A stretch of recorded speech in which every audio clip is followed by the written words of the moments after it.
Hello and welcome. I'm Dr. Adam Dorsey, a psychologist in Silicon Valley and the host of Super Psyched, a podcast dedicated to supercharging your life. Each episode contains fun, high-quality interviews with experts looking at psychology from all angles. Super Psyched is your tool to get more of what you want in your life and less of what you don't. Last month, my 14-year-old son came home from school with a book in hand and excitedly said, "Dad, you've got to read this book." My son has never said anything like this to me before, and I was immediately intrigued. I picked up the book, a graphic novel, and it took me in immediately. It was engrossing and profound. It was at times hilarious and at other times utterly heartbreaking. Overall, it was a superbly relatable human story that describes a period in the life of an American-born Chinese boy that was true to his experience and that simultaneously opens a door to a Chinese mythical world. The author is Luen Yang, and I was thrilled to learn that his New York Times best-selling, award-winning, and critically acclaimed book, American-Born Chinese, has been made into an 8-part miniseries on Disney+. The miniseries has an all-star lineup, the likes of which blows my mind. The cast includes Academy Award winners Michelle Yeoh and Ke Huy Quan, also known as Jonathan Kequan, and two of my favorite comedians, Ronnie Cheng and Jimmy O Yang. I cannot even get over this. And throughout this interview, you'll get to learn from Gene, who is a cool, kind, and deep-thinking person. I'm confident you will appreciate him as much as I have. So I'm releasing this episode to coincide with Chinese New Year. A hearty Gung Hay Fat Choy to all who celebrate. And what a great way to celebrate the Year of the Dragon by listening to Gene share his story and the story behind the story of American-born Chinese. Gene Luen Yang, a hearty welcome to Super Psyched. Thank you so much, Adam. It's great to be here. Thank you for having me. I'm so happy to have you. And you came about because my 14-year-old son said, Dad, you've got to read this book, which he has said to me so far 0 times in his life. So I read American-born Chinese in basically one sitting because you cannot put this thing down. And he was right. It's one of the best things I've ever read. In fact, it was somewhat reminiscent of Mouse by Art Spiegelman, in which very serious matter is conveyed with some levity. And we're going to get into the graphic novel and comics because it gave a great TED Talk around that topic. But I'm going to read a couple of the reviews you received from the major press. The New York Times said that the art blends the clean lines of anime with a bold American palette. Yang is equally adept at depicting a high school cafeteria and the Monkey King. That's a mythic place. The Monkey King's fantastical realm. You got shout outs from the Miami Herald, from Booklist. San Francisco Chronicle said something that I totally agree with. One of the most powerful and entertaining works of literature to be published this year. I'm so happy to be with you, man. Thank you, man. Thank you, Adam. And thank you for all those nice things. And thanks to your son. Thanks to your son for advertising my book to you. You to think that of all of the books that he's read, this is the one that he said, Dad, you must read it. And I had no idea where it was going. I had no idea what it would become. I'm kind of at a loss for words. And then this morning, as I was preparing for the interview, I discover that it's an 8-part miniseries on Disney starring the likes of Ronnie Cheng, who I think is one of the most important human beings living today. Daily Show correspondent, a comedian, funny, brilliant. He was really, really prominent in my mind during some of the hate crimes that were transpiring around the Chinese. He gave some really important stuff.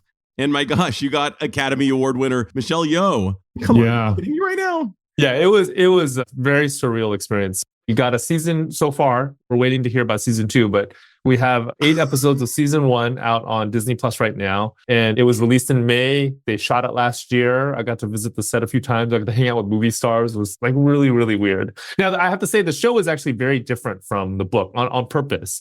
We talked very early on when we were developing the show that we wanted it to be, we were hoping to have the same heart, but in a different form. I hope that comes through. But And obviously they had to change things from the book. Was that at all painful for you? no, actually, like, I'm not going to name any names, but there are certain movies that adaptations of graphic novels that I just don't like. And the reason why I don't like them is because I think they're maybe a little bit too faithful. Because one of my arguments is different media have different strengths. And if you take one story and you move it from one medium to another, the story actually has to change in order to take advantage of the strengths of whatever medium you're moving it into, you know? That totally So we makes talked sense. about that a lot. Yeah, we talked about that a lot. And we also talked about how, I think it would be a little bit closer to the book had we adapted it as a movie, but because we adapted it as a television show, the structure is very different. So the whole thing had to be changed. That totally makes sense. Well, we're going to geek out to that a little bit more. Let's talk about Gene the person. I know a bit about you. You and I come from, in many ways, the same place, Saratoga, California. And just wondering if you could share a little bit with my listeners about where you're from, where your parents are from, and what may have caused you to give birth to such a fine work of literature. So I was born and raised in the Bay Area. My mom was born in mainland China, my dad in Taiwan.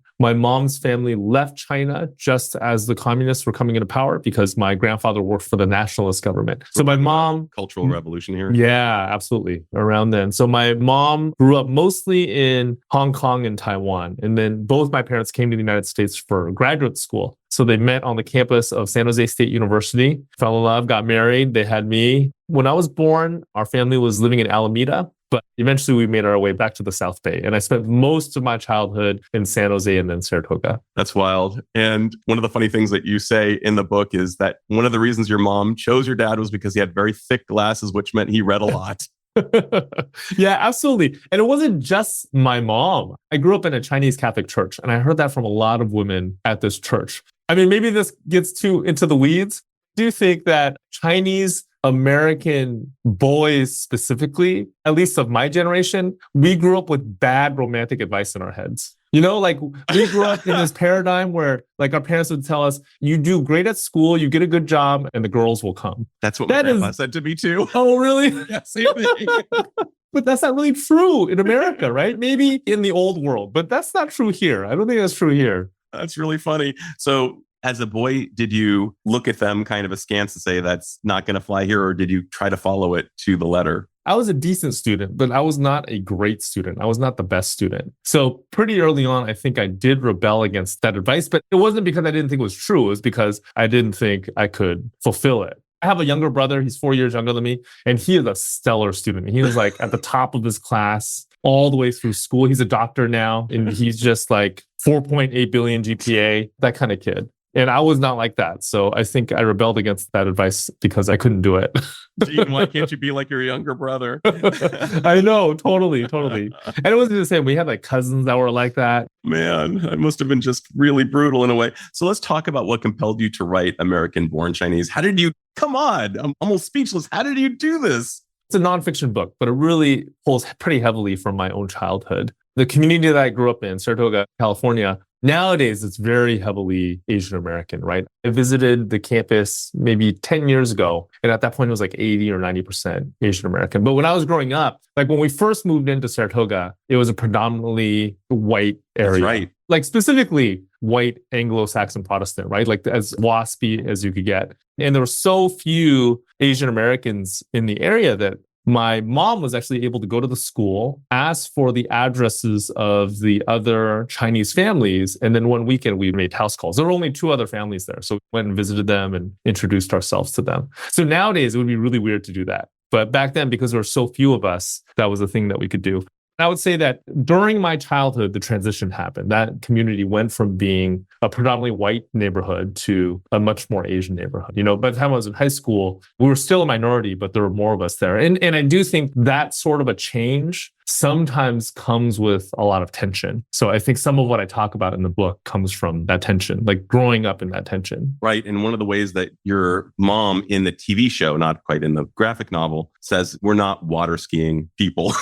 Yeah, that's right. I really resonated with that because that's kind of the way I grew up. My family grew up in a whitish neighborhood and I felt othered. We were not water skiing people. We were not skiers at all. And so I really get that. And even though my skin blends, I know I'm not from that. So it was published in 2021. And it was just in the midst of COVID, in the midst of hate crimes against Asian Americans. I did an interview with Dr. Sherry Wang from Santa Clara University, and she really gave some insight into it. I was wondering, was that a fortunate coincidence? Was that an unfortunate coincidence that it came out at that time? Okay, so the 2021 edition is the 15th anniversary edition, actually. So the original edition came out in 2006. But I do have to say, like, one of the things that's different in the 15th anniversary edition is I wrote an afterword in there that wasn't in the original. And when I wrote that afterword, it was before the pandemic had happened. And then it comes out during the pandemic. Can you drop a little bit about what you wrote in the afterword? Yeah, sure. Yeah. Since the book first came out in 2006, I have had the opportunity to go to different communities, like different school and library communities, to talk about the themes of the book. And what I found is afterwards, I'll do a signing and these kids will come up to me and a lot of them will tell me their own stories and how they emotionally connected to the book. And I think that's one of the most gratifying things for an author to experience. What I found is many of these kids who connected with the book, they weren't Asian American. And it seemed like a lot of them were immigrants' kids, but their parents didn't necessarily come from the same place that my parents came from. So it seemed like all the details were different. Like the language that they spoke was different. The place of worship that they went to was different. The clothes that they wore on holidays was different. But then the underlying emotions were all the same. The feeling of being an outsider, of not feeling like you fit in, the feeling of having to move from one world to another whenever you went from home to school, having to learn two or more sets of cultural expectations, all of that was the same. And what I realized was that the outsider's experience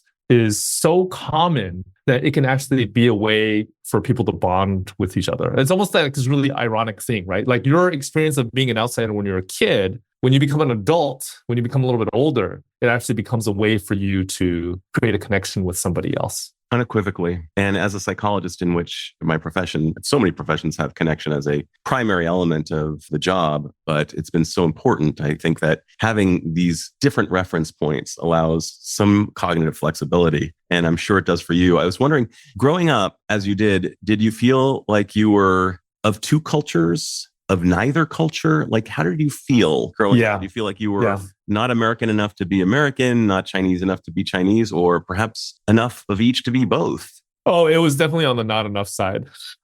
I mean, even the term of American-born Chinese, that's a term that Chinese immigrants often call their own kids. And sometimes it's used as a term of affection, but sometimes it's used as a pejorative. Like, oh, these American-born Chinese, they don't really know our culture. They don't really speak right. They don't really know how to eat, all those sorts of things. So I think for a lot of Asian Americans, and maybe immigrants' kids in general, I think we feel like we're not enough to belong in either our parents' culture or the culture that we find ourselves growing up in. And what were some of the challenges that presented, and what were some of the gifts that might have even been the Yeah. I mean, that cultural expectation thing was a challenge for sure. Like figuring out what the norms were. Like first realizing that the norms were different. Like the norms at home, at church are different from the norms at school, right? Like at home and at church, we would never, ever call an adult by their first name. But then when we hung out with our school friends and their parents would ask us to call them by their first names. And I remember just feeling really weirded about that. And it took me a little while to wrap my head around that. Kids always established a status hierarchy of some kind. 100%. And I think the status hierarchy at school works very differently from the status hierarchy at home or at Chinese school or at church. One thing I remember, especially in junior high, was at school, I would have a hard time talking to girls. I'd have a really, really hard time talking to girls. But then at Chinese school, I could talk to those same girls. It was like this really weird thing. And when I was a kid, I couldn't figure it out. I couldn't figure out why I felt so nervous at school, but I didn't at Chinese school or I didn't at church. Can you explain that chasm now? I'm guessing it mattered so much. I do think that part of it was being in a majority Asian environment, right? Like your Asianness, my Asianness mattered in a way at school that didn't at church or at Chinese school. It was almost like a deficit that I had to make up for. That was not there in those other contexts. And you felt a little bit behind the eight ball in some ways when you were in the whiter context, but when you were in a context that was more of your people, so to speak. Yeah. It was like, okay, I feel like I'm one of these people. Yeah, sure. Stronger here. Sure, absolutely. You have to say that, like, looking back, especially in my teenage years, I think I felt comfortable around people who were, I mean, it wasn't just Asian Americans, right? It was almost like if something made you weird, if something made you not fit, it was easier for me to connect with you. Like one of my best friends in high school, he was like this big blonde kid, like really good looking. Looks wise, it seems like he should fit in. But he was a German exchange student, which made him really weird. And so we were very close to each other, even though we were from two different cultural backgrounds. And I think we bonded because we both felt excluded in some way. And is he the guy with the boogers in the story? He's not. Oh, he's not the guy with the boogers. He's much nicer than that kid. Got it. Actually, that makes a lot of sense now that you say it. So one of the things that you speak about in your TED talk that made me just really resonated was you talked about correlation is not causation. And you're doing that in the sense that all prisoners read comic books, and yet all people read comic books. But somehow some erroneous psychologist determined that comic books lead to prison and therefore they should be banned. And it's kind of really been a perma-stain on comic books and graphic novels. I'm really delighted that this is an art form that is beginning to take off in the way it is. I think for a lot of children, I have ADHD and dyslexia. And for me to be able to see while reading something that could be easily disparaged. Oh, you like pictures in your stories. Yes, I like pictures in my stories. It really does. If a picture is worth 1,000 words, well, I get 1,000 plus words for each frame.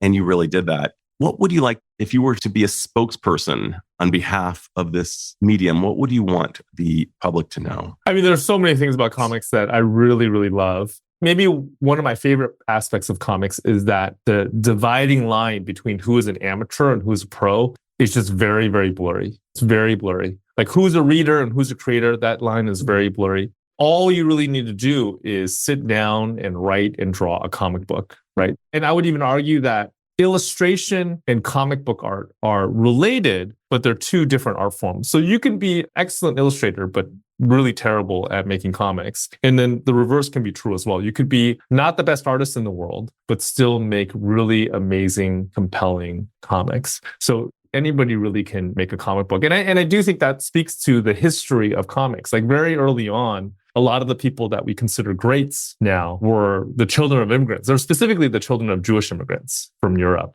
Avengers and Captain America, X-Men, Spider-Man, they were all created by these children of Jewish immigrants. So they were basically outsiders, and they were from these deep, like really poor families, very poor areas. They had a hard time finding a place to express themselves, but they could do it in comics because that dividing line between who's a reader and who's a creator is very, very easy to cross. That's one of my favorite things about the medium. I think that's brilliant. And you're describing a population that is bereft, marginalized, and trying to find its power. And no surprise, Superman, whose name is Kal-El, that's a Hebrew word, or a Hebrew name. And that's really, really funny that you bring that up. When did you realize this was something you could do?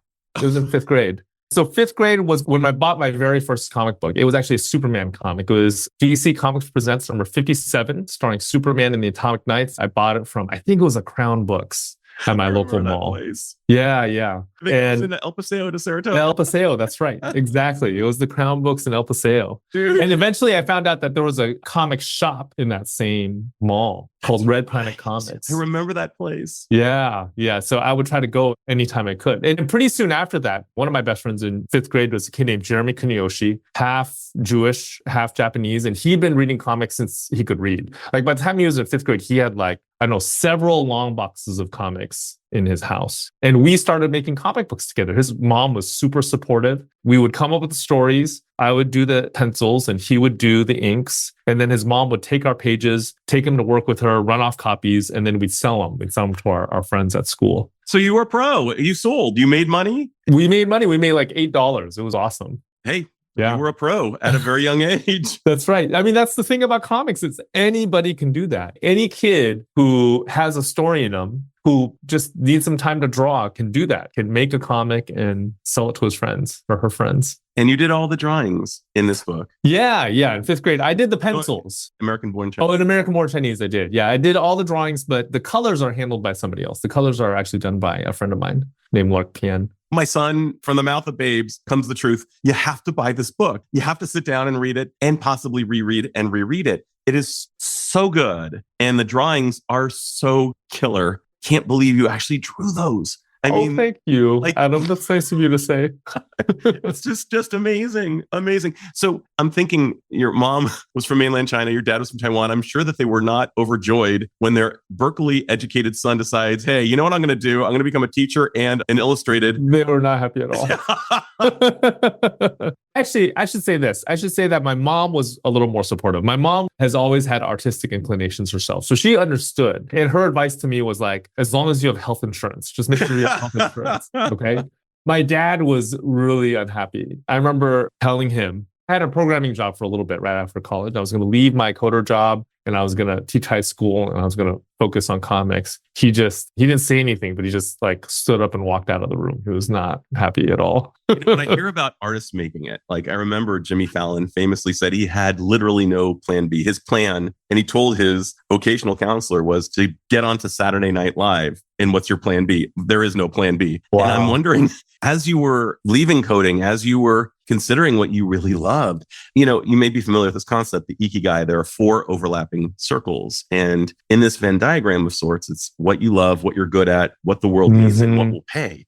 And in that center of those 4 overlapping circles is you. You've found a way to make all of those things work. And 3,500 people have given it a 4.5 average on Amazon. And whoever gave it 4 stars instead of 5, I would like to speak to them immediately, if not sooner, and ask them, what were you thinking? How did it not get a 5? But that's beside the point. It's clearly a hit.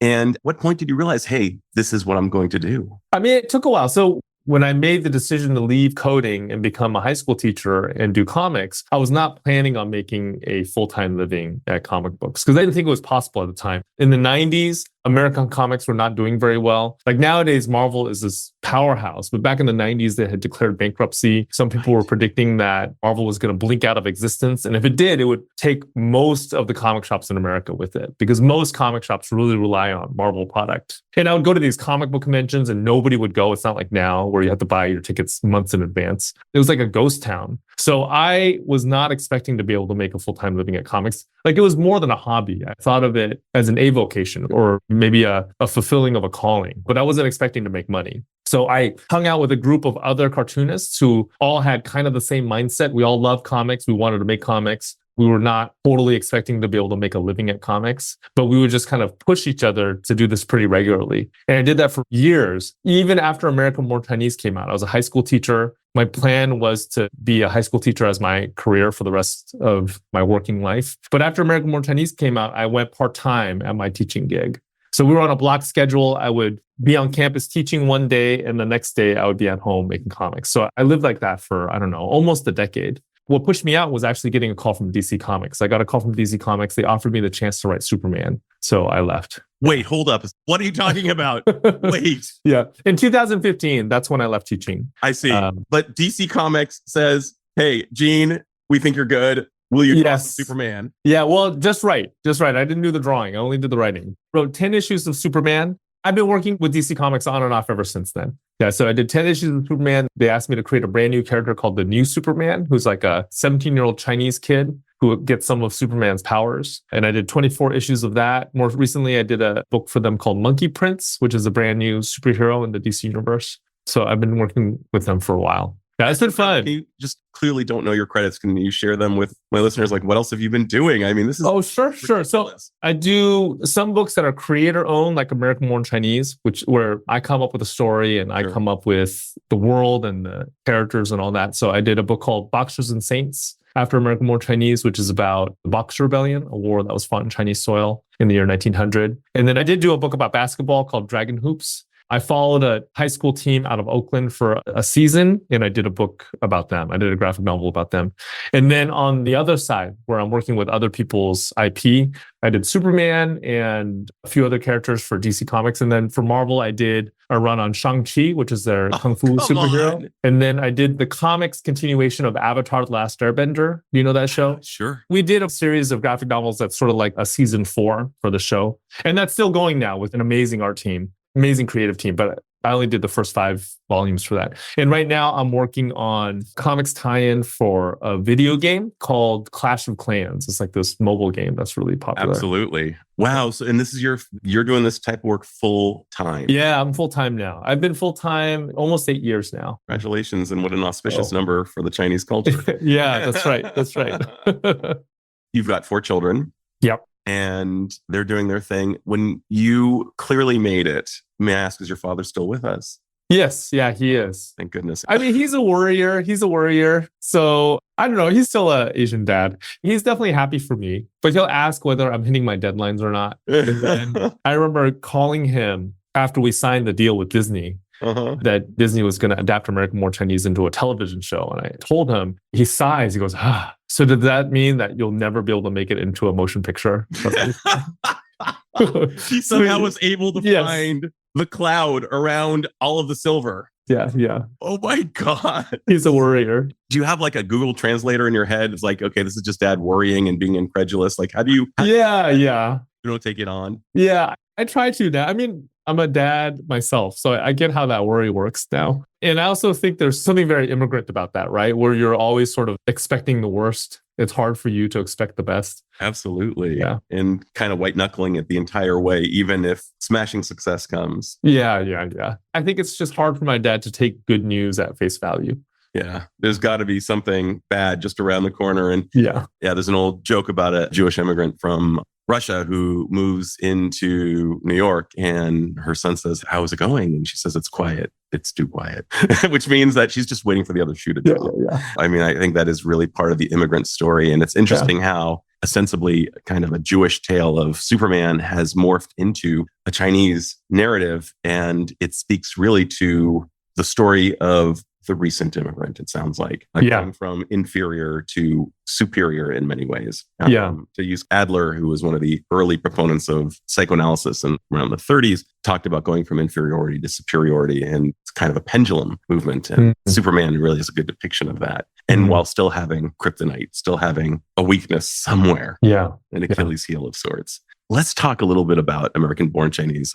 I loved all of the characters. I'm guessing Jin is largely you. Yeah. Pulled pretty heavily from my own life to write Jin's story. Yeah. And do you have a favorite character in the book? I mean, I am partial to Monkey King because I grew up with his stories. My mom used to tell me Monkey King stories at bedtime. So whenever I think about the Monkey King, I think about my time with her. Yeah. And I think I told you that for me, Wei Chen is just so cool to me because he has so much integrity and there is no cynicism in him. He's very, what you see is what you get, and he's not playing games. He's just real, and he's about honor and respect. And it's really cool. And of course, that doesn't fly amongst his contemporaries immediately. I also noticed that apparently that mythology of the Monkey King is real Chinese mythology. Yeah, that's right. So the Monkey King story was first written down about 500 years ago in this novel called Journey to the West. It's considered a classic in Chinese culture. You know, the way we English speakers would think of the works of Shakespeare, that's how the Chinese think of Journey to the West. Most people believe that it was probably an oral tradition before it was written down. So it's a really, really old story. And pretty much every Chinese kid, regardless of where on the world you're actually growing up, has heard of the Monkey King, has grown up with those stories.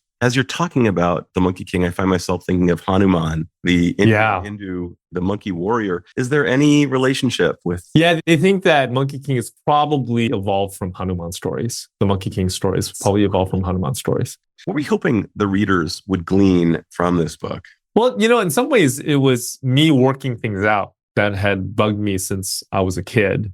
And when I started American Born Chinese, this is before I had a publisher. I was still working as a teacher and I was just drawing this at night and on weekends. And the way I would distribute it was I would Xerox copy issues. I would take them to local conventions and I'd sell them by hand. So at the end of the day, I'd sell maybe 20 copies of every issue. So when you're working at that level, you know most of the people who are reading your story, right? Like most of the people who were reading American Born Chinese at that point were my cartoonist friends, and we would just do these trades. So at time, I would think that I really just wanted to connect with the reader. It's that same, like I wanted to share my outsider's experience and connect with them in some way. Like I knew them personally, I knew most of them personally. So I just wanted to share my story with them and then maybe hear their story in return. Got it. I may be reading way into it, but I noticed that the final meeting place between Jin and Wei Chin, if I'm allowed to say this, takes place in a restaurant whose address is 490. Yeah. It struck me as numerically significant based on my understanding of Asian numerology. I'm wondering if I'm reading too into it. I actually pulled from the Bible for that. It's 7 times 70, which is the number of forgiveness in the New Testament. So I thought they're forgiving each other in the cafe. So then the name of the cafe should reflect forgiveness in some way. And the look of that cafe is actually based on a real cafe that was in Oakland. It's closed down, but it was around in the 90s and early 2000s. That was called ABC Cafe. And this is very, very strange restaurant, right? Where they would serve American style food, like bacon and eggs, or like spaghetti or hamburgers, but they would make it with Asian ingredients. So everything tasted a little bit off to the American palate. What I heard about that place was that it's actually based on these American style cafes in Taiwan, where they would make American style food, but they would use Asian ingredients. So everything would taste a little bit off. And then when Taiwanese students came to America, they would taste actual American food and just would taste wrong to them because that's not the kind of American food that they grew up with. So this restaurant opened specifically to cater to that population. So my friends and I, like my American-born Chinese friends and I, in college, we would go there all the time. We thought it was so cool, right? It was like a bowl of spaghetti, but it would taste a little bit different from the normal spaghetti that you would get in the dorms. And what's so funny is in Japan, the same thing. Get spaghetti. Sometimes it will taste somewhat like Italian or American spaghetti, but sometimes it'll have fish eggs in it. Sometimes different ingredients, sometimes an omelet or other things that we'd eat in the United States would be, so to speak, off, as you'd say. Except for me, it was totally on because it was just maybe better. It was so delicious. And I long for Japanese food and Japanese versions of other countries' food with a Japanese stamp. So it sounds like Taiwan has a tradition of doing I think so. On the ABC. And just your intentionality in this book. In every frame, there's probably some Easter egg, like the 490, as you just said, came from the New Testament around forgiveness. I'm guessing there are Easter eggs throughout the book. And I'm just wondering, would you ever even consider, as an addendum, getting into some of the Easter eggs? Yeah, that would be fun to do. Yeah, maybe I should do that as a project. You have to say, though, I did that book so long ago, I probably forgot a lot of the stuff. Oh, man. that my 20 and 30-year-old self was putting in that book. Obviously, it wasn't a linear experience going from fifth grader with Jeremy all the way to massive success. Let's talk about the failures, the rejections along the way, the moments where you felt so kicked in the nuts, where you were thinking to yourself, what am I doing? There were definitely times when I thought about quitting. Before American-Born Chinese, I did a comic called Gordon Yamamoto and the King of the Geeks. It's like this weird sci-fi story about a kid who gets a spaceship stuck in his nose, and he becomes friends with the alien that's driving the ship. And I self-published it. After I self-published it, I wanted to get a publisher to do a graphic novel collection of the self-published stories, right? And I sent out a bunch of submissions and I got rejected from all but one of them. All but one rejected me. And I waited for a very long time, actually. Like, sent all these out. I waited a year. I had heard from all of them except for this single publisher. And by the end of that year, I thought that publisher just didn't like it so much they didn't spend the time to tell me no. And I ended up hearing from that publisher like 3 years later, and they agreed to publish it. But for a very long time, I just thought that working with a publisher was kind of off the table for me. It just wasn't going to happen, that I would have to keep self-publishing. Do you think that with comics, because so much of it is do it yourself, there's this real tradition of taking things into your own hands? I think that gives you a sense of empowerment that can kick you out of that feeling of failure. There's always something that you can do. Like, you never have to wait for a gatekeeper to say yes. Like, you can submit to the gatekeepers, but if they turn you down, there's still a plan B that you can follow. That's so powerful. And that idea of feeling so dejected and rejected, and even subscribing to the belief that, getting a traditional publisher is off the table for me, only to find out 3 years later, to be specific, 1,100 days later of waiting, that you were welcomed in. It's a long game. And it's a long game. I think about one of my previous guests who really showed me so much. She wrote a book called The Long Game. She's a professor at Duke University and I believe Columbia these days, one of the top 50 business thinkers in the world, Dory Clark. And she describes, you just don't know which thing is going to hit, but you need to keep generating. And did you experience that? Did you think that maybe this one will hit, but it didn't, and the one that you didn't think would hit did? Did that ever happen to you? Yeah, of course. There are books and projects that I work on that I put out that I expect to get a much bigger reaction than they actually do. And then the reverse is absolutely also true. I think it happens with events too, with like signings and stuff. Like sometimes I'll do a signing and a lot of people show up, and sometimes I'll do a signing. Like just last month, I did a signing where 3 people came. Oh my Like, gosh. like you don't have control over that. You know what I mean? You don't have control over that because it could be like the weather changes. It could be a sporting event is on TV. It could be a traffic jam. It could be like a host of different things. And you just have to keep plowing. The way it was announced or presented. Yeah. In the case of this one, it was because I had 2 events that were a little bit too close together, too physically close together and too close temporally together. And the second event, like the event that I did after that, went much better. So I think one cannibalized the other one. But I just think you just never know. And also with the successes, I would say like you just don't have full control over that. Like you don't have full control over the world's reaction to you. Like the way that show got made was completely like winning a lottery ticket. So we had originally signed with FX, and then right before pandemic, FX dropped us. Like they paid for the pilot script to get written, and then they dropped us. And we thought the whole thing was going to be dead. We thought it was over. But then one of the producers somehow got a copy of the pilot script to a director named Dustin Cretton, who's one of our most talented directors. Dustin read it on his phone and immediately liked it and signed on to do the pilot. And then Dustin has this movie come out called Shang-Chi and the Legend of the Ten Rings, which ended up, like, I don't know if you remember this, but before that movie came out, people were predicting that it was going to be this huge failure. Right at the tail end of the pandemic, they were predicting that nobody was going to go out to the theaters to watch it. And it overperformed. It performed way better than expected. And because of that, Disney went to Dustin and was like, what's the next project that you want to do? I thought for sure Dustin was going to drop our TV show. Because at that point, he could have done anything he wanted. You know, he could have been like, I want to do a giant budget motion picture about XYZ.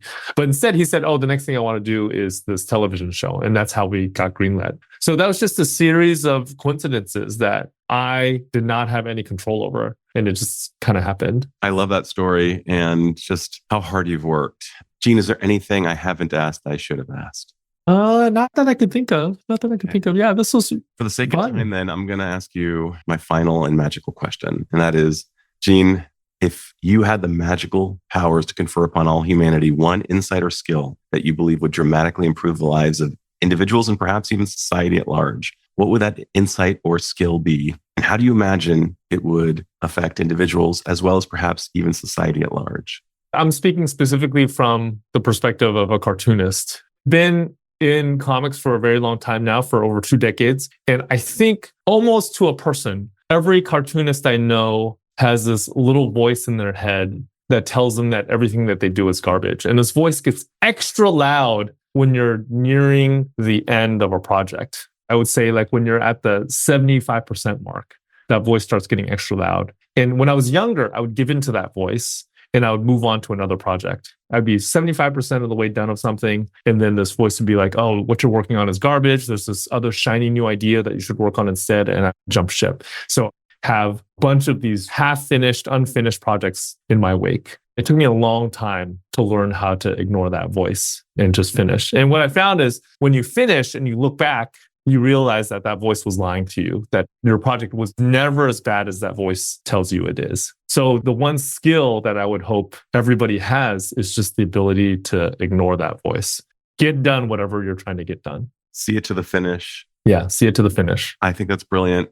I remember this one great line from Chirk to JD in the TV show Scrubs. And he was actually talking about picking up on girls for JD. He said, you have a lot in common with 7-Eleven. You never close. And what you're saying is when you're writing something, close. That's right. ABC would stand for always be closing in this case. Always be closing. That's and right. My goodness, that is so great. And just to borrow from Picasso, I believe he said that art is never finished, only abandoned. And I guess I'm just so blown away by what you've decided to do with your life and the gifts that you've offered to yourself, but in by extension, all humans who get to interact with your art. And you are so cool, so inspiring. It's been such a blast to be with you, Gene.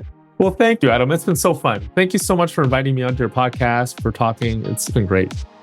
This is Dr. Adam Dorsey thanking you for listening to Super Psyched. If you know anyone who might like it or who might benefit from listening, share it. And if you like the episode, please hit subscribe.